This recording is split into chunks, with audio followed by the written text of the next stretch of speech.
question. Can you guys see my screen okay where you are? Yeah, that's good. I'm going to undo that thing. Very good.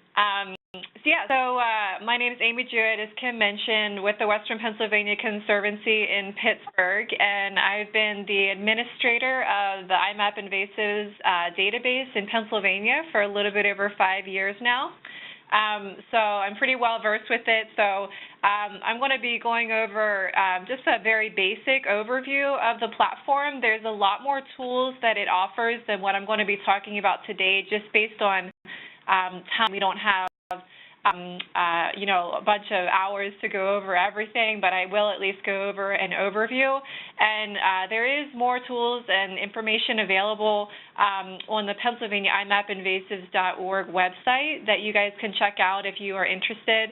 But for now, we're just going to go over some of the basics. And if you have any questions as we go through, maybe it's best to save your questions till the end. And we can address those at that time. But I'm going to go ahead and get started. Okay, so what is iMapInvasives? So for those of you who've never heard of it before, these are some of the key points to keep in mind when you're thinking about what iMap is. So it is a free tool to use. It's available online. And it has a lot of things that it does. So one of the main things that it does is it's a tool that we use to document where invasive species are being found.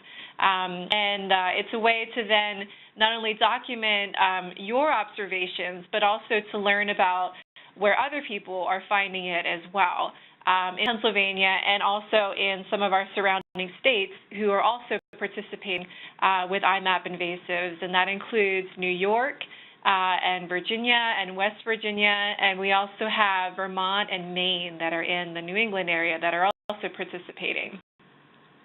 But in addition to documenting these locations of invasive species, you can also use iMap to document your control and your eradication efforts. So when you find an infestation that is a pretty big deal and you want to go out and treat it, we also offer the capability to document that type of effort. So you can know that something actually happened, that boots on the ground type of efforts were occurring. It's also used as sort of an analysis tool, so you can gauge the locations and then choose your priority areas and where you want to hone in on doing particular efforts at. So again, it's a good tool to be efficient with, because without that data being documented, you're kind of picking and choosing just on a whim, sort of, as far as where you want to do your work at. So it's a nice tool to use in that regard as well. And then have that information in one central place is a nice way to then share that information out with other people. Since it is a free tool and it is available online, it makes it very easy for other people also be able to access the information that way. And also, especially for some of these high priority species, and I'm sure Kim will be talking more about that in the workshop later on, it's a way to really help to promote the species that are being found as far as where they're being found, and helping to promote those rapid response efforts to hopefully get boots on the ground quickly and stop the spread of some of these more high priority invaders. So that's sort of iMap in a nutshell, and I'm going to go through and delve into some more of the specifics as far as what you guys will be using iMapInvasives for.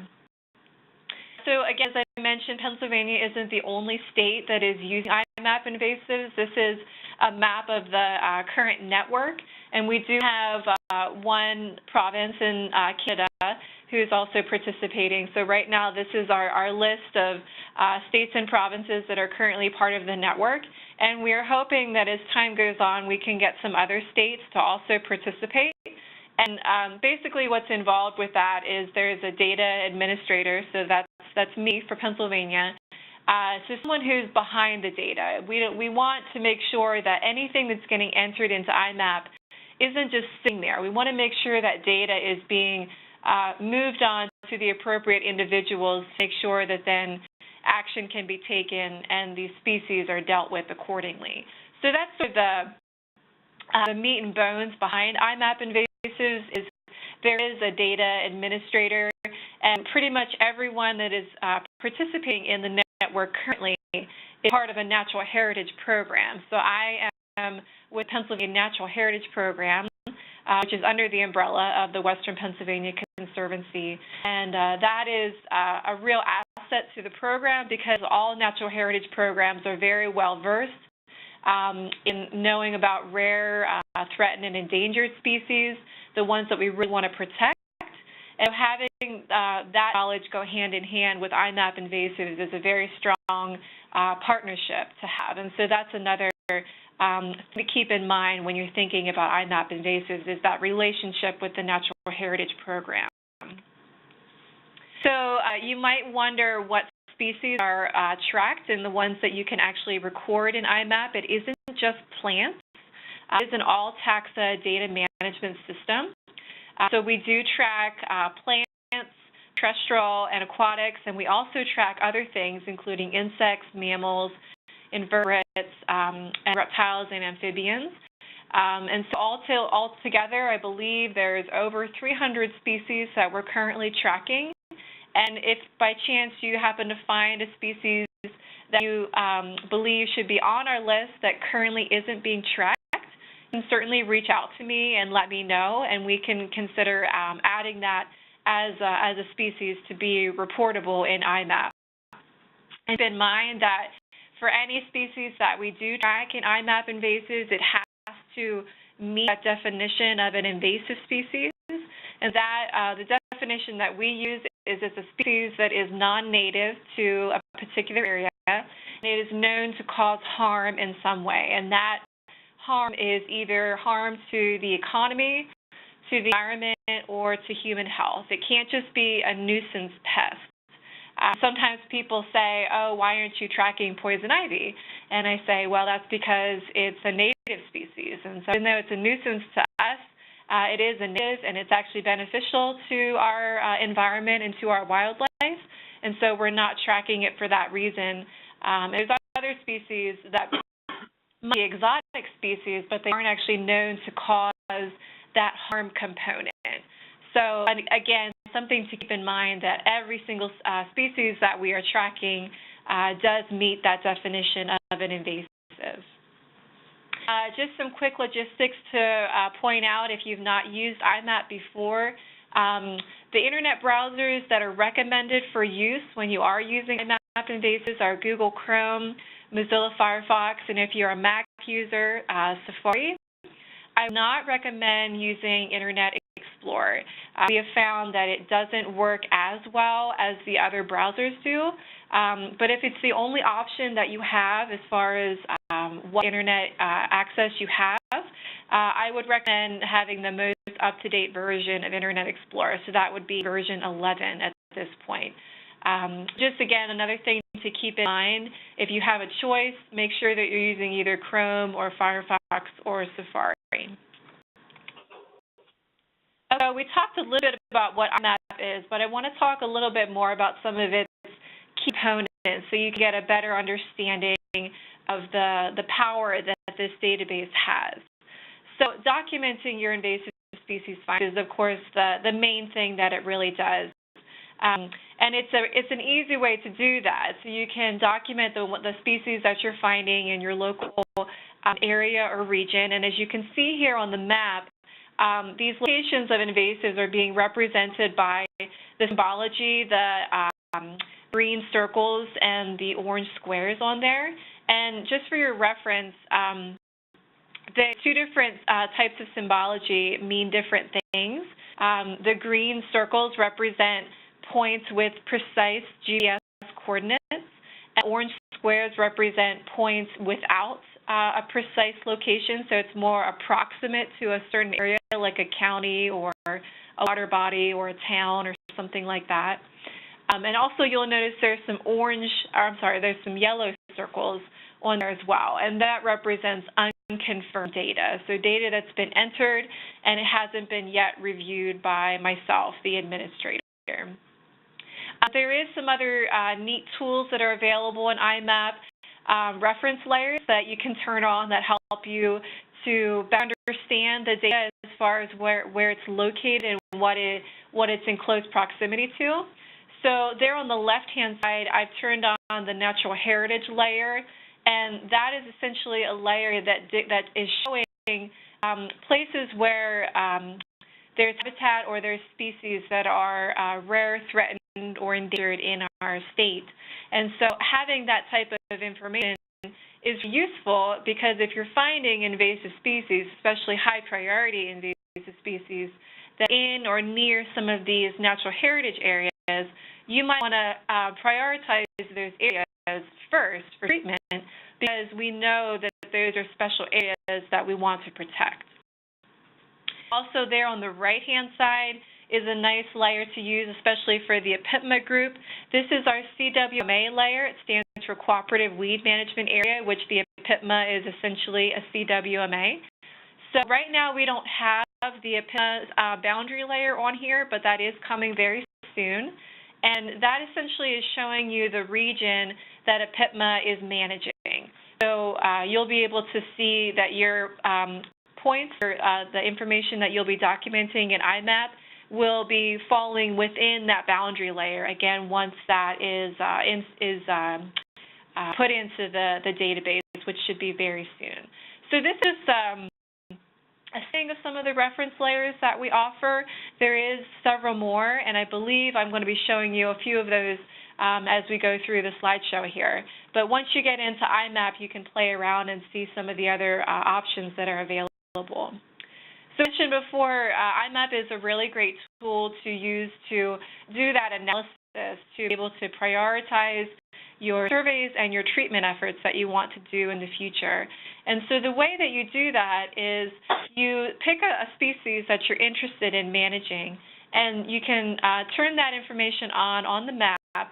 You can see where that's been located, both just by the counties as well as the precise locations.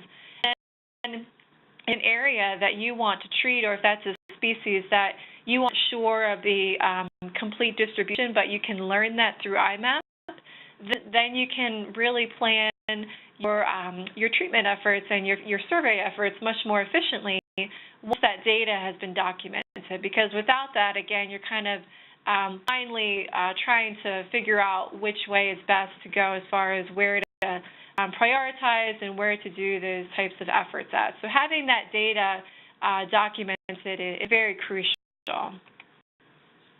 iMap does offer some nice querying tools as well as data analysis that you can do on your own. So some of the things that you can do within iMap, again, is looking at that distribution for certain species, if you're interested in just a few, which I believe APIPMA has a handful of species that they are interested in, and I'm sure that's something Kim will talk about later in the workshop. If you're interested in documenting things as far as reporting end-of-the-year type of stuff, there's a report component to iMap that you can pull information back out if it's been documented. So you could say, excuse me, for a certain year or a certain period of time, you can know the number of species that were reported for a certain area. You can know if you're tracking volunteer hours, how many volunteer hours were worked. You can know the total number or the total acreage of a particular area that was treated. So this is all, again, pointing back to the power of this database and the things that it offers. Again, there's another tool, a special tool that's available in iMap. It's called the Lasso tool. And the tool makes it easy to be viewing data on the map and understand right there what species it is that you're looking at, because just looking at the symbology isn't going to tell you what species you're looking at, but using that Lasso tool makes that much easier. And there's a screenshot of that there on this screen. I also wanted to show just an example of some types of analysis projects you can do on your own using data from iMapInvasives. And so the screenshot there on the right-hand side is Drilla, which is an aquatic species. It's pretty big deal in Pennsylvania right now. It just got added to the state noxious weed list last year. And this is a series of maps that are showing as hydrilla became discovered in Pennsylvania and the years that happened. So you can see in 1989 to 2000, it was only in a handful of counties that we knew of in Pennsylvania. And as time went on, up to present day, we now know that hydrilla is much more prevalent than we originally thought. So again, having that information documented and having the dates available with that information is that we were then able to create these GIS maps, which is a very nice way to then represent when that information was documented and how widespread it actually is in the state. So again, just a sort of sample of the type of projects that you can use just with the raw data from iMapInvasives. This is something I just want to mention. I don't go into too much detail about it in today's presentation, but just so you are aware, iMapInvasives does offer the capability to set up email alerts, and that is essentially a way for you to choose what species or what area of interest you have in particular, and then whenever a species gets reported that you're interested in or a species gets reported in an area of interest, you can get that information sent to your email as soon as that record is confirmed, so that you can then know right away that a new record was reported that you're interested in. And so that's something that can be customized and is easy to set up. There are tutorials that are available on the PMAP.org website that you can check out when you have some spare time.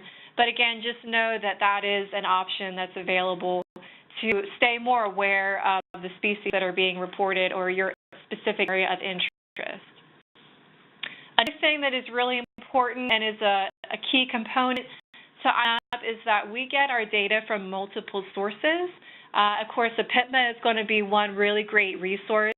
We also get information from other CWMAs, and there are a handful in the state. Information from nonprofits, as well as agencies within our state, so DCNR, Fish and Boat, Commission. We do get some data from some of those agencies. We have a lot of school groups and citizen scientists in general that aren't necessarily affiliated with any particular organization, but they are very interested in going out, finding, documenting the invasive species that they find. And very often, our citizen scientists are finding really important high-priority species that we wouldn't have gotten information for any other way. And so I always like to highlight citizen scientists are a very crucial part of the data that we collect. Environmental consultants is another group as well that we get information from. So it really is a diversified source of data that we get from multiple people, and really that helps to make the database more well-rounded and much more usable and stronger in that regard. Okay, so I just want to touch very quickly on the Pennsylvania program in particular to give you guys a better feel for who is behind the program and some of the things that we do. So this is me on the left-hand side. I'm the coordinator of iMapInvasives here in Pennsylvania, so I do a lot of these types of trainings. I'll go to different events. I'm the person who's behind the confirming of data, and I do a lot of other different things. I suppose I feel like I'm busy all the time, so I'm always doing something. Kirsten Carlson there in the middle, she is sort of pulling double duty as far as data goes, because not only does she participate with the iMapInvasives program, but she's also the Associate Data Manager for the Pennsylvania Natural Heritage Program, which essentially means that she is one of the people behind the data being collected for our rare, threatened, and endangered species. And Mary is also participating in the iMapInvasives program. She does a lot of work as far as our grant funding, ensuring that we continue to be funded year after year, and she does a lot of the end-of-the-year reports that we need to do. So she does a lot of the hard work that doesn't always get recognized. But she also does the Pennsylvania Natural Heritage Program as well, and main job outside of iMapInvasives is an aquatic ecologist, and so she's often out in the water surveying for mussels and different fish and all sorts of good stuff. So Kirsten and Mary and myself are the team of 3 that are the people behind iMapInvasives here in Pennsylvania. So I think it's always nice to put a name with a face so you can kind of know who you're dealing with. So it's the 3 of us.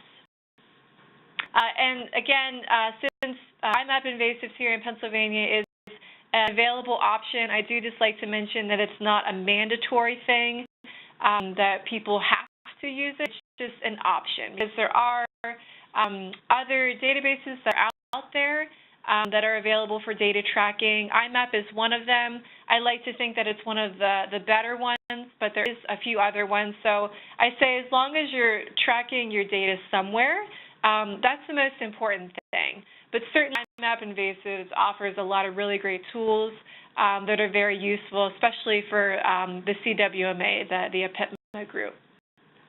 And providing multiple tools. I'm not going to have time to go over everything today, but it does offer a wide array of tools specifically for management efforts, and it's all grouped together into one system that makes it very nice when you have different groups of people coming together for the same purpose. It makes it nice that everyone has the ability to use this single system.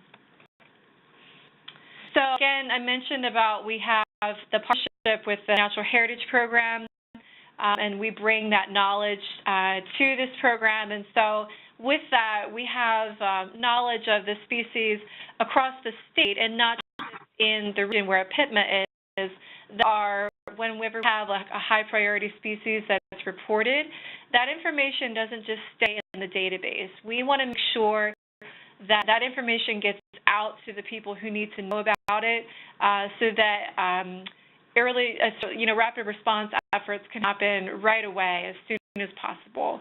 And so whenever I say high priority, I'm talking about the species that we know to already be in Pennsylvania, but they're not widespread yet.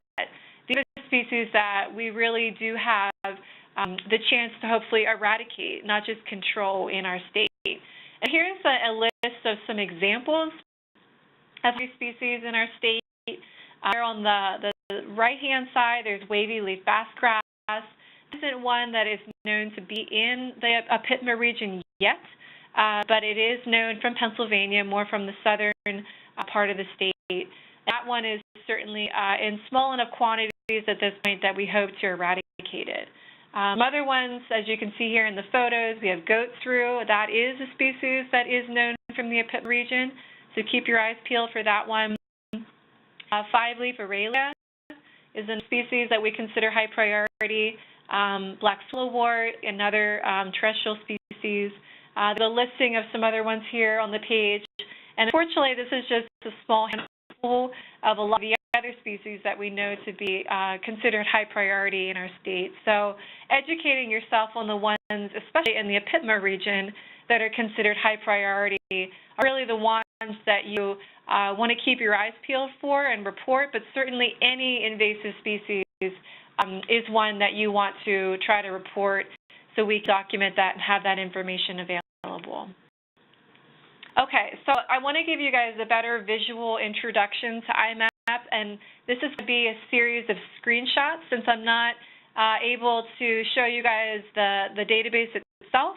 I just wanted to, since technology on webinars, you never know what's going to happen. I have a series of screenshots so you can get a good feel for what IMAP will look like when you log in and you start using it yourself. Okay, so this screenshot here, this is what you'll see when you see your login credentials. You log in, and this is the first page that you'll come upon. And so just so you understand a little bit more of how to use it, when you first want to enter any data that you've collected, there's a section there on the left that says Enter Data, and you'll see there is different like sort of radio buttons or hyperlinks below that for different data types. And so for any specific data type that you want to enter, that's where you'll do that at. And we'll talk a little bit more about that as we continue on in the webinar. That portion, of course, where IMAP gets its name is that visual component of seeing data on the map. And so if you want to ever look at information on the map, that's where you'll go. You can look at both the locations of invasive species as well as the management efforts that are occurring. The table is basically the same thing as the map as far as the data you can view, but it's just shown in a list format rather than a visual map. But then it's going to be able to give you the same information that the map would. And another part of IMAP that I think is very underutilized, but still a really important component of the database, is the query and report section. This is where, if you want to go back in and do that analysis part of what the database can offer, you customize a search for a specific species found in a particular region, found by a particular person on a particular date or range of dates. You really customize it to whatever is appropriate for you. And then you can choose to view that information in a table form, in a map form, or in a report form. So again, it's just a nice tool to be able to do that analysis, to pull data back out and make useful for you. Also a part on there that is called Show Your IMAP Stats. And this is just a place where you can keep track of the information that you are entering specifically in IMAP. It's not really used by the administrator or anybody else. It's sort of a nice way for you to keep track of the information that you are entering. As you scroll down on that same page, this is what you'll see. There's a section for editing your profile and changing your password. So having that information in your profile is very important, because if I would need to contact you for any reason, having that information handy is really nice for me. And then also, when you are first assigned your login credentials, you have to request that from me, and then I send you your credentials. I ask that you update your password to make sure that your account is more secure. So whenever you need to do that, this is where you'll go, to that Change My Password section. Manage My Alerts is what I mentioned before. The system offers the capability to do email alerts. This is an area where you can go to set those up and also to deactivate any that you might not want anymore. So keep that in mind. That's where you'll go to set up your email alerts. Also, the program offers the ability to download your own data, and at the very bottom of that home screen is where you can do that. You can download data in an Excel file, or also if you're GIS savvy, you can load it into a geodatabase as well. And that is information that includes both observations as well as any of the management efforts, which are assessments, surveys, treatments, and infestation management data. Just so that you are unable to download all data, if that is something that you want to do, you just have to reach out to me, and I will work with you to get the information that you need. But you are able to download your own data and data that you have entered, but you are unable to download all the data that's available.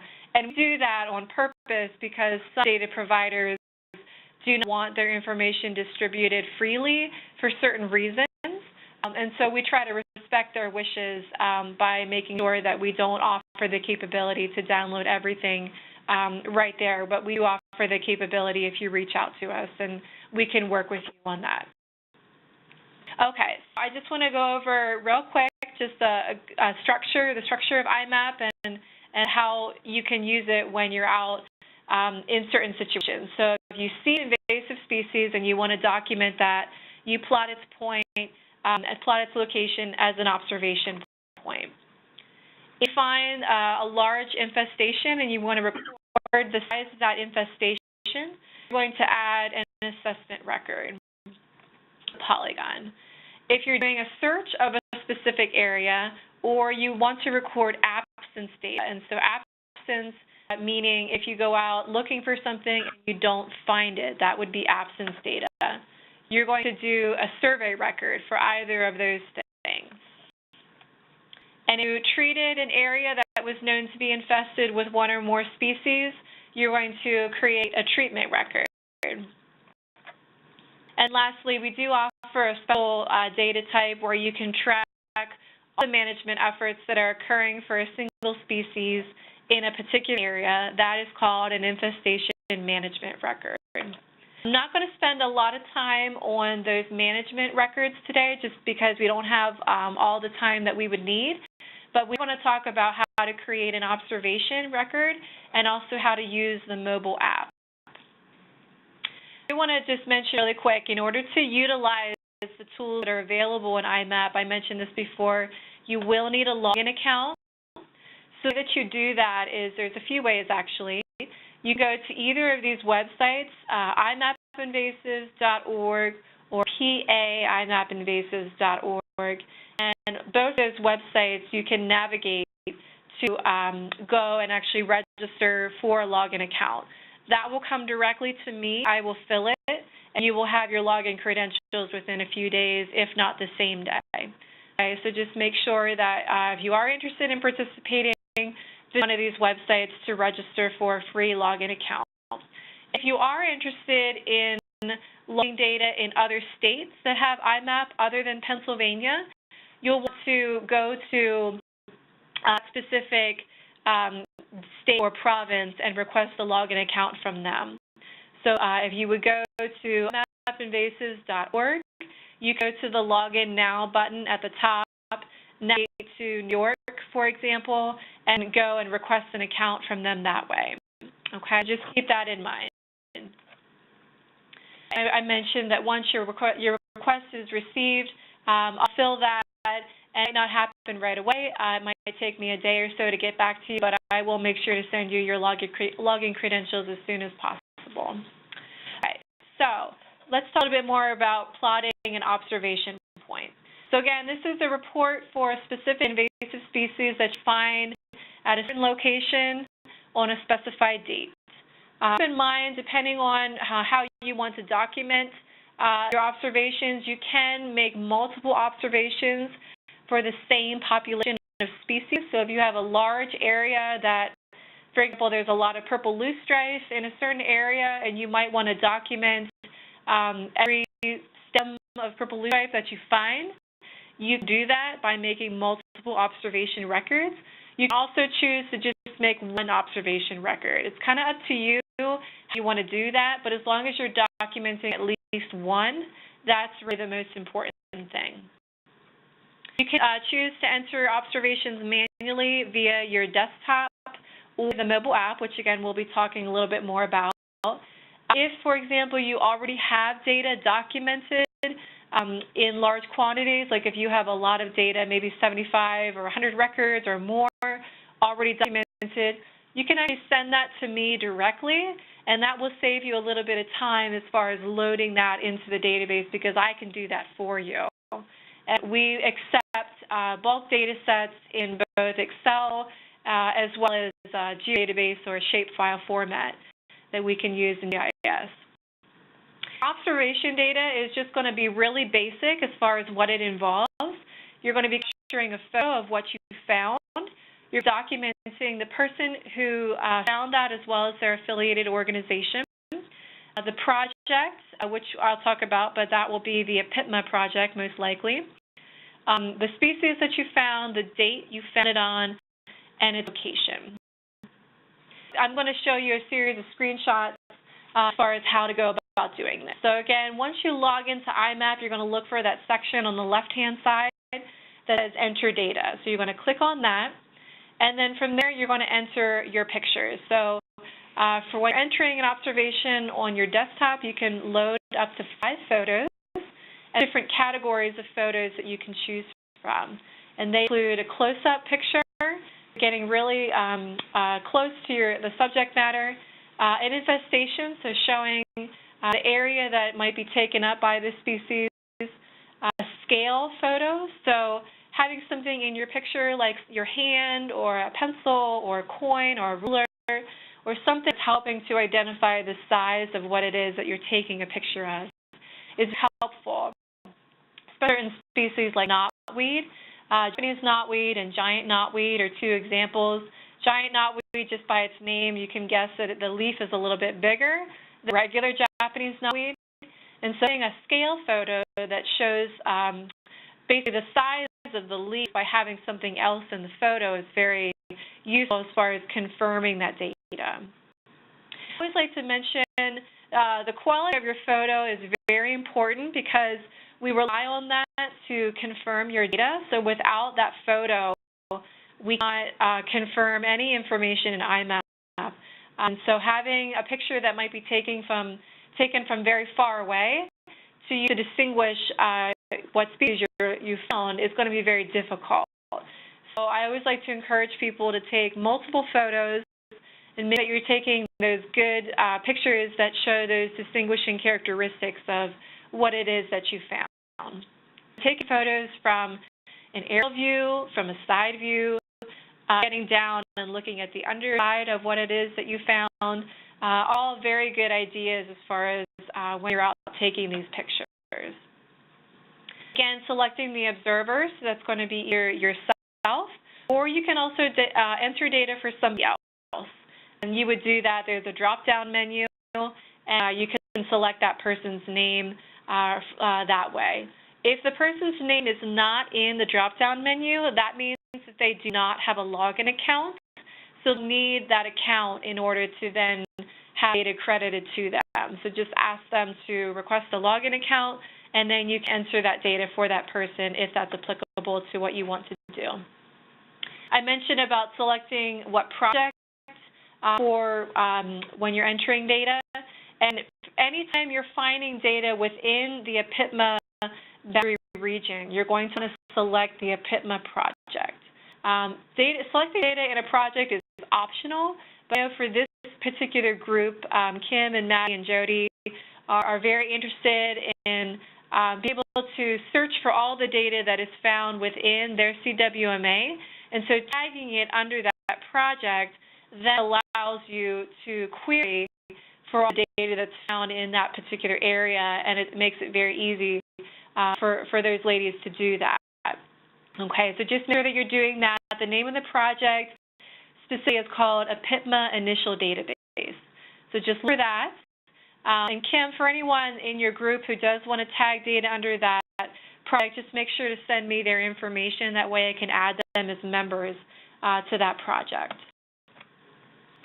You're going to then select the species that you found, again, as you continue moving on through creating your observation record. Just make sure that when you're selecting your species that the common name and the scientific name essentially match up, because sometimes common names are not always the best way to know what species you found, because certain species can be known by various common names.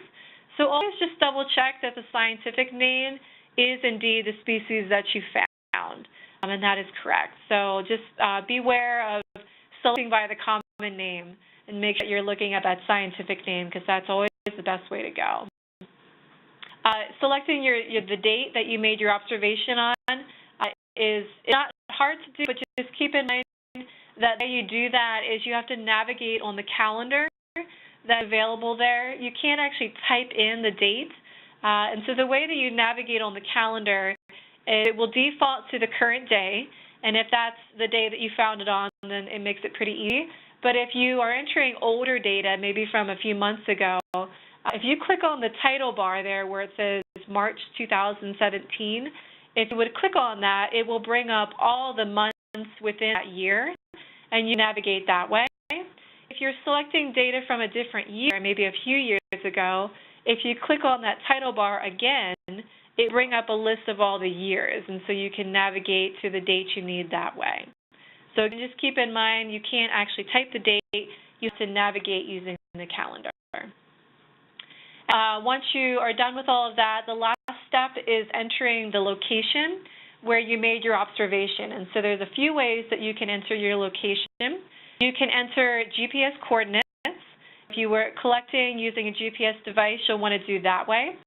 If you didn't use a GPS device, but you know where you were, you can type in an address, and you navigate from there. You can also type in the name of a managed area, such as a state park, or a water body. So there's different ways that you can navigate using the map. I highly recommend that if you can collect data with GPS coordinates, that is certainly the best way to go. but there are other options available too if you can't. So with all that information, there's a record of those details that you can just look over, make sure everything looks okay. If something isn't correct, you can go back in the process and change something. And then once everything looks okay, you can submit your observation record, and it will then be in iMapInvasives, ready for me to review to ensure that the species ID is correct. Once you're done that process, however, there is a few other things that you can add to your record. And so the way that you navigate back to your record is you go to the View Table part of the home screen. Your record will be at the very top of the list there. And you can click on that record and add additional details. Additional details in this aspect will include any comments that might be appropriate. So if there was additional observers, you might want to mention who they were. If there was a certain number of species that you want to document, so going back to the purple loosestrife example, maybe there was 5 plants that you want to say specifically that you found 5 plants. Maybe there are certain site conditions that were important or noteworthy that you want to document. So that's a place to put all that information. Section for site directions and access. So how did you get to where you were? Say I'm interested in going out to that same location, and putting that information in there could be very useful to me. So there was a locked gate as far as an access that you had to go through to have a key. Maybe to get permission from a landowner. Perhaps there was rough terrain that you needed to hike to get to where you were. So again, that is very useful to document as well. Also, if you collected a specimen, there is an option to document if you collected a specimen and you made a voucher and gave that to a particular museum, a herbarium, botanical garden. There's a lot of different options of where you can submit a specimen to. So I want to point out in the screenshot here, you'll see the status of this observation says unconfirmed. And that means, again, as I have mentioned before, that an unconfirmed record has not been reviewed yet by the administrator. And so once the record is reviewed, it will be changed to either confirmed or approximate based on its location, whether it has precise coordinates or if it's more of an approximate location.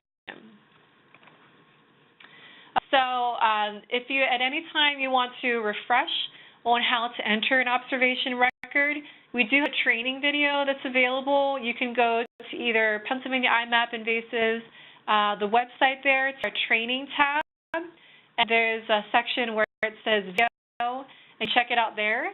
You can also go to YouTube and type in Pennsylvania iMapInvasives observation video, and it will come up that way as well. So you can refresh on that at any time. I just want to point this out. I will defer to Kim on how she wants anyone in APIPMA to deal with private property. But I do want to mention, just be aware when you are finding invasive species on private property, make sure that you get permission from the landowner before you document anything. Because this is a publicly accessible database, we want to make sure that any data that's going in there is okay with the landowner, who owns the property where it's being found. If you are unable to get permission or you're not unable to talk to the landowner, listing something as approximate is certainly an option. We're not actually giving away the precise location, but you're saying it's approximate to the county or to a certain more general location within the area where you made that observation at. So just point that out. Very important to make sure that we're talking to these private landowners to make sure that they're okay with us documenting invasives. But again, I will defer to Kim on how she wants to deal with that. And also just keep in mind with the project that I mentioned, the APIPMA Initial Database Project, in addition to myself as the IMAP administrator, project leaders also have the option to confirm data that gets submitted for that particular project. And so Kim or Maddie, I believe, are going to be the project leaders for the APIPMA project. And so that will help to expedite the data confirmation process, because sometimes I can get a backlog of information and I don't get to it as quickly as I would like to. And so with Kim or Maddie reviewing the information and confirming that data, it will help that information to be confirmed probably a little bit more quickly. And just keep that in mind, that Kim and Maddie can also help to confirm data. All right, now I want to talk a little bit about using the mobile app. This is a way that you can document that same type of observation data that we just talked about on your phone or your tablet while you're outside. You don't have to be in front of your computer to document this observation data. It certainly makes it a lot quicker and easier and expedites the process. So you don't actually need an internet connection to use the app, which is really nice because sometimes you're in locations where that's not an option at all. So I'm going to go through and we'll talk a little bit about how to use the app. So it is designed for use on Android and Apple devices. And just keep in mind that it's usable on pretty much all devices, but they have to have an integrated GPS capability. If it doesn't have that already in it, you will not be able to use the mobile app on that device. Most devices, I believe, do have it. Some do not. So just keep that in mind. So I mentioned you don't actually need an internet connection. So you could be anywhere. You could be in a forest. You could be on the top of a mountain, or be out on the water somewhere. And again, you can use the mobile app in all of these different locations because you don't need the internet to do it. So here's some step-by-step instructions and some screenshots to get you started. So you'll first want to download the app. These screenshots, just for your reference, are taken from an Android smartphone. So if you have an iPhone or tablet, it might look a little bit different than what it looks like here, but generally it should look very similar. So the Android device, you'll visit the Play Store. You'll type in the word iMapInvasives, and then the app should show up. It says iMapInvasives in mobile, and you can choose to install it once it comes up. Before you actually start using the app, though, you'll want to set your preferences. So to do that, there's a menu there on the upper left-hand side, and go down and select the Preferences button. Once you're in the Preferences section, you'll want to choose your default state, which will most likely be Pennsylvania. You'll want to fill in your first and your last name, and you'll want to fill in your assigned iMapInvasives username and password, which are those login credentials that I've mentioned before. So if you don't already have your login credentials, you'll want to make sure to request those from me. For your reference, your username is typically the first 3 letters of your first name and all of your last name, all lowercase and no spaces. From there, in your preferences section, just continue on with that. You'll choose how you want to see the species list. So when you're actually choosing the species that you found, this is the list that will come up. So you choose to view just the common names, you can view just the scientific names, or you can choose to view both. This is just my preference, but I like to use both, and because selecting just by common name can sometimes get you in trouble. I'm not as fluent in all of my scientific names that I would like to be, so having that list of both I think is very useful. Another option that is really nice, and I would certainly recommend this for folks with your APIPMA group, is to create a custom species list.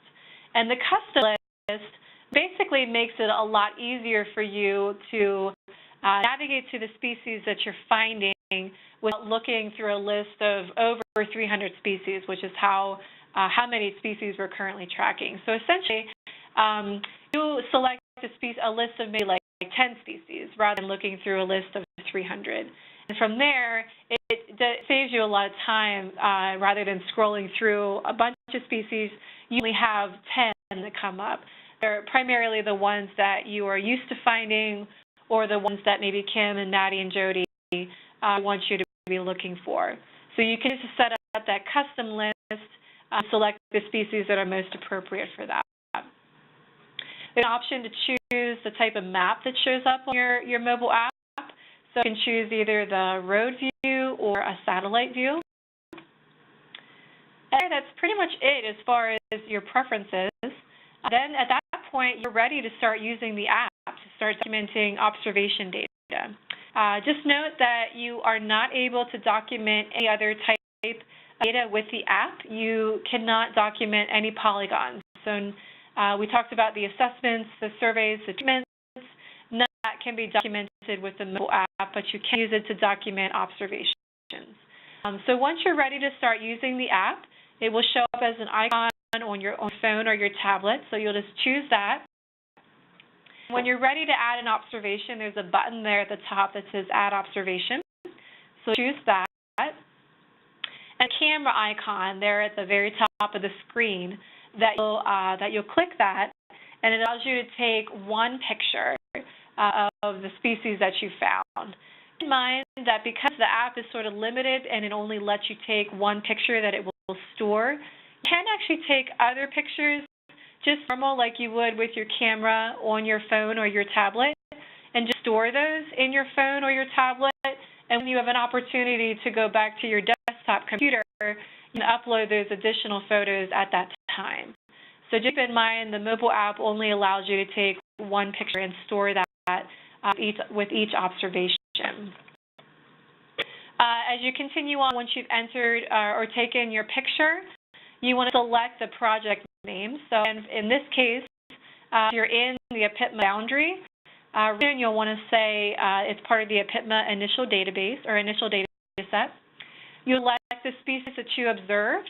Again, if you set up a custom list, make sure to check that box and only have a list of 10 or so species coming up rather than 300. And then the date will automatically default to the current day. And if you need to change that for any reason, you certainly can. But generally, when you're using the app, you're taking a point and finding it on the day that you're doing it. The location, the GPS part of things, is done automatically by that integrated GPS in your phone or your tablet. So you don't have to worry about collecting coordinates because the app is going to do that for you.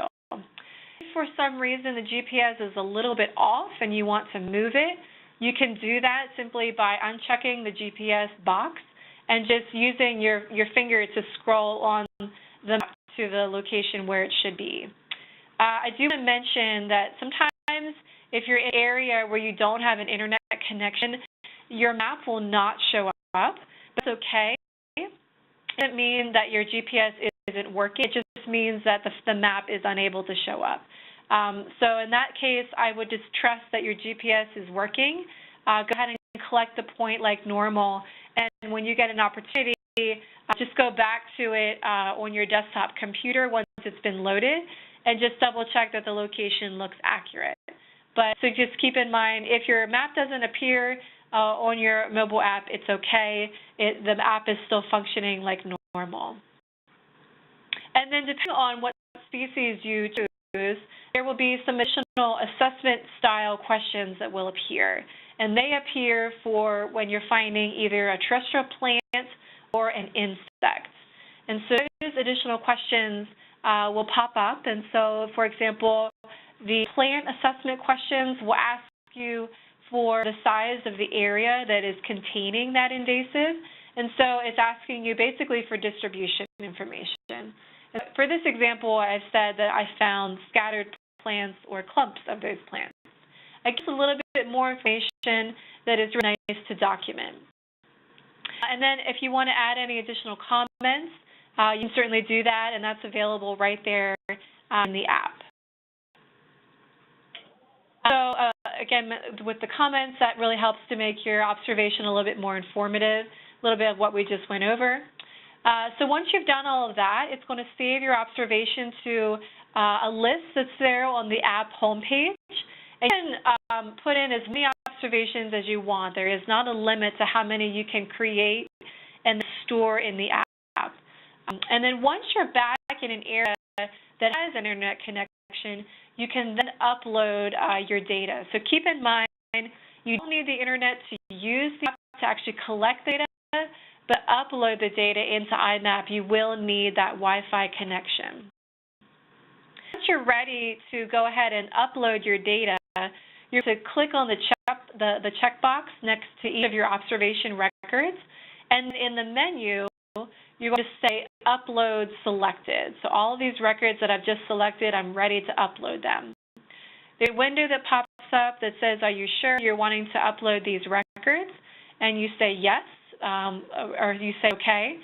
And then you would notice that those records will then disappear from your app, and that's good. That means that they are now uploaded into IMAP. They are no longer living on your mobile app, and that's how it's supposed to work. If for some reason you go through this process and those observations are still on your app, that they did not disappear for some reason, just go that same process again, check the checkboxes, say Upload Selected, and hopefully they will disappear and they'll be in IMAP. So if you have any trouble with that, you can certainly reach out to me at any time and ask me any questions you have about that. But that's generally how the process will work. Just like you did when you enter an observation on your desktop, I recommend that you go back in using your desktop computer, revisit the same records that you just created, and add in any information like we talked about the site access, the directions, if you collected a specimen. All those things can be later documented in the record that's available on your desktop computer.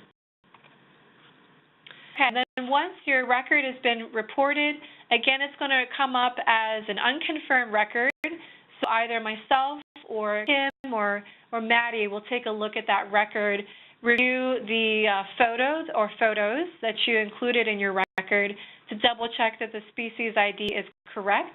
And if we have any questions about that, we will certainly reach out to you to make sure that we have appropriate photos to confirm the record and make sure everything looks okay. Okay, and then for any more details that you might want to learn more about the mobile app, you can do so. There's a mobile tools page that's available on iMapInvasives.org. And also, I don't mention it on here, but I do have another training that was available for the mobile app on the iMapInvasives.org website. So that's also available. And we are recording today's training, so I will be posting this on the PA-IMAP website later today or tomorrow.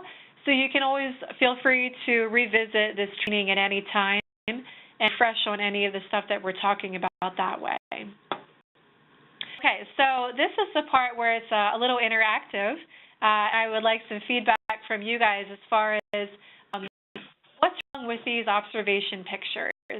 And so the pictures here, the two on the left-hand side, can anyone there tell me what's wrong with these pictures?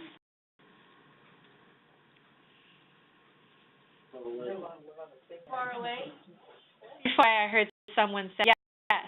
So if these are observation photos that you're submitting with your record, they're not going to be very helpful as far as identifying the species that you found, because even though it's a nice view from far away, there's nothing in this picture that's really helping me to distinguish specifically what this species is.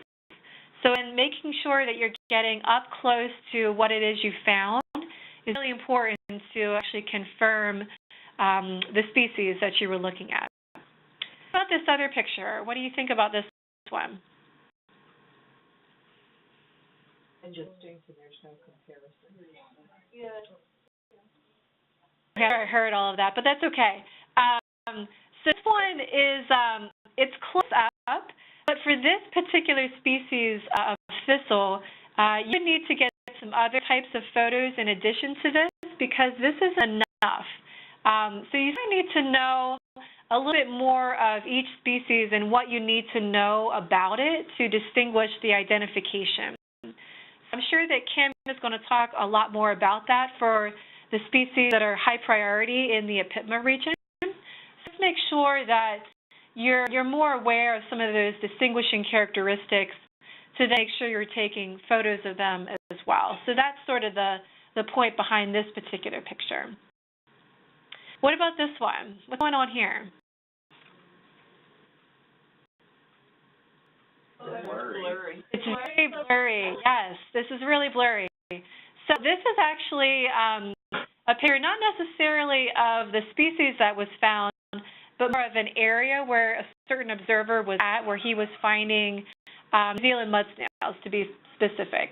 So even though this wasn't crucial as far as making an identification, this is an example that I would say if you were taking this type of picture to hopefully make an identification from, it would be very difficult to do that. So make sure that if you are accidentally taking a very blurry photo, take a few and then make sure that you're putting in the best ones, because this is a general idea of where we are. But as far as making any kind of distinction for what species might be in this picture, it would be very difficult to do that. So again, just making sure you're taking those good, clear pictures. Okay, what about this photo on the left?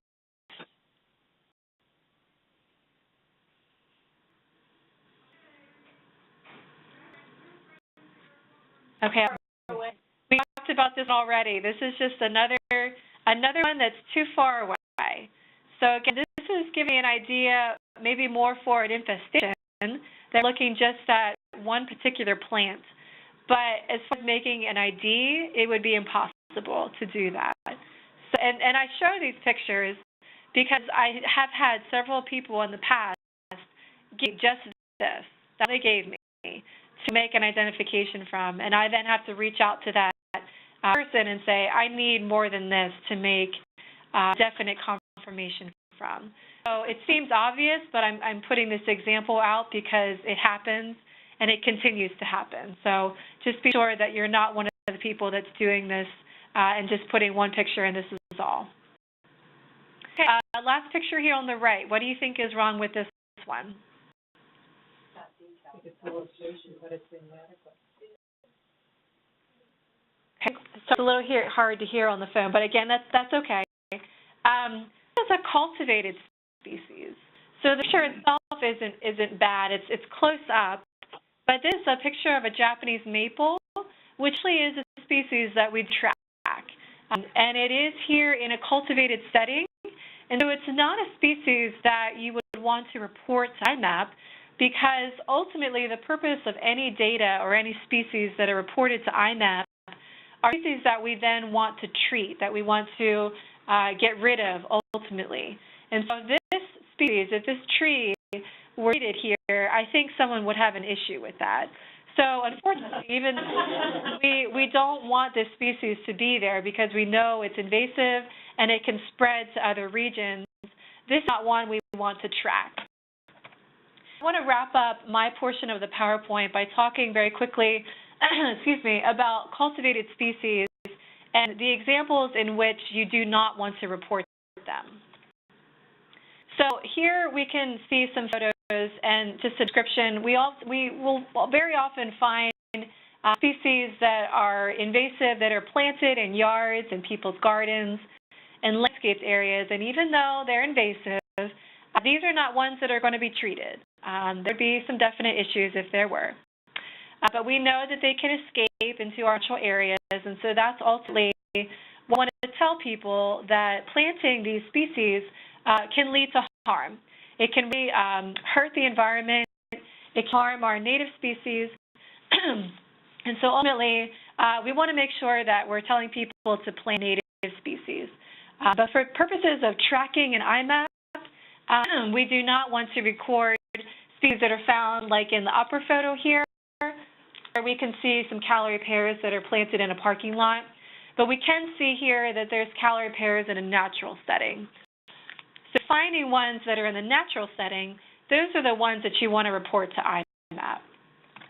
A few other examples. This is Japanese spirea. This is a species that a lot of times you'll find sold in home garden stores, and people like to plant it in their gardens.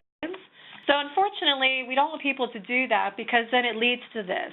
The Japanese spirea, in this case, escaped into a forest, and this is where it will cause that environmental harm. So I'm sure that you're reporting the spirea that's found in the forest, not in someone's garden. The Japanese barberry, this is a very popular species that is still actively being sold right now, actually I just saw an email in my inbox this morning that there is a discussion about banning the sale of Japanese barberry in Pennsylvania. And very much hope that that happens, because this is what can happen.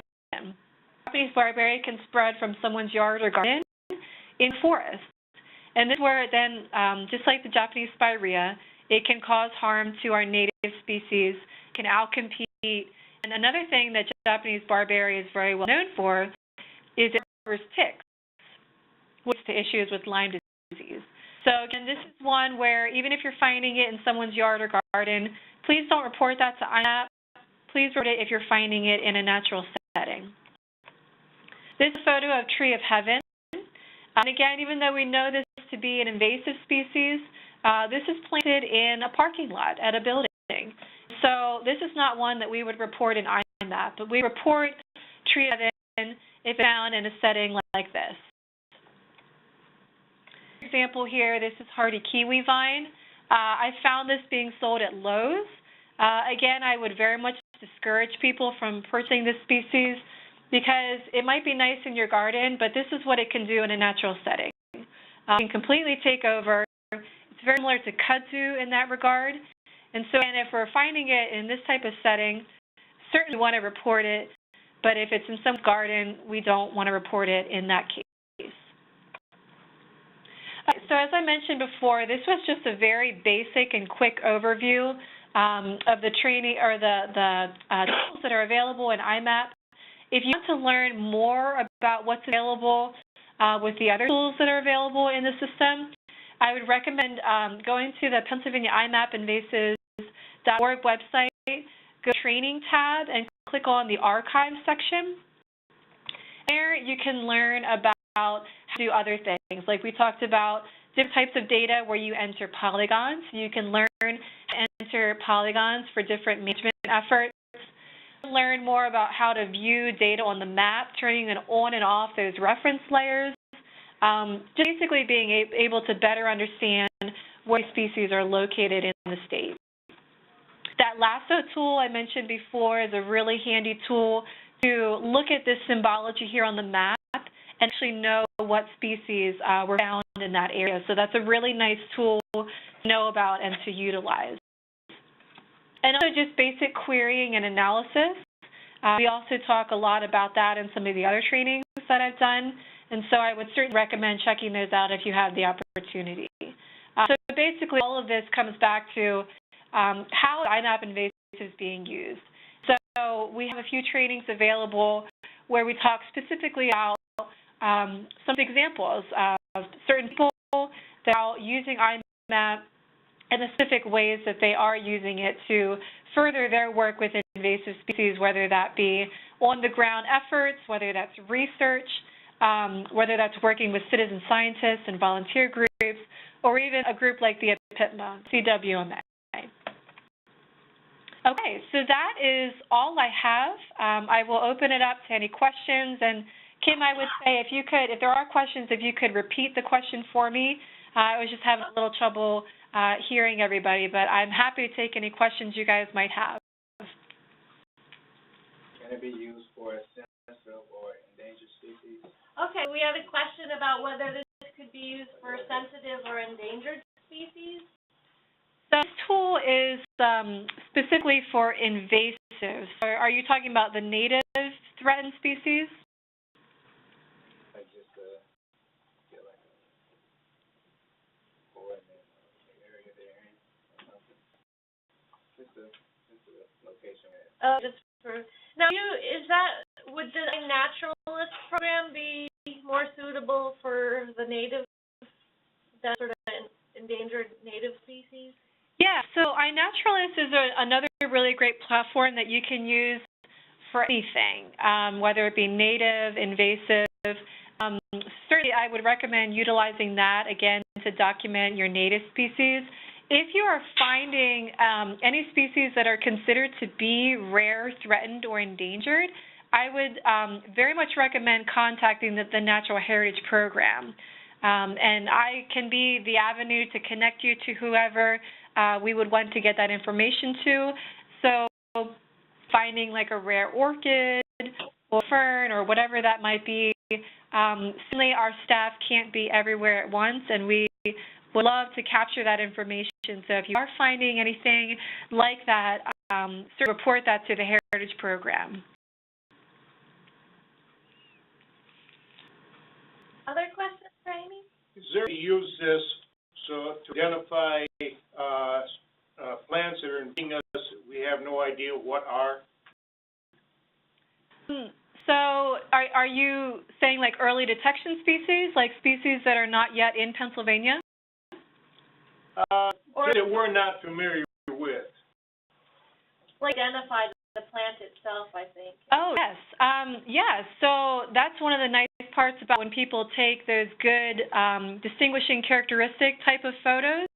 If you're not familiar with what a species looks like, there's a way that you can go access someone else's record, pull up the photos, and see what it looks like from that perspective. I believe Kim has information on species that have really good photos that she will probably be handing out to you guys. So mainly the ones that I think important for the APIPMA region have been recognized at this point.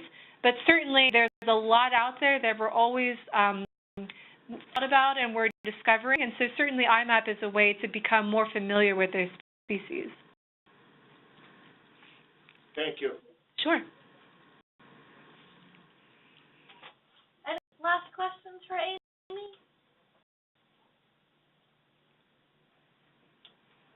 I think be it. Well, thank you so much for joining us again today. Webinar and phone. And we'll write it up. So again, Amy, for giving us this presentation. Sure, absolutely. And if anyone has any questions, my contact information is here. So feel free to reach out to me at any time. Make sure that you're requesting a login account at your convenience, and I will make sure to fill that for you. And I will be posting the recording on the website so you guys can access that at any time. So thank you all very much. Great. Thank you. I'll help now.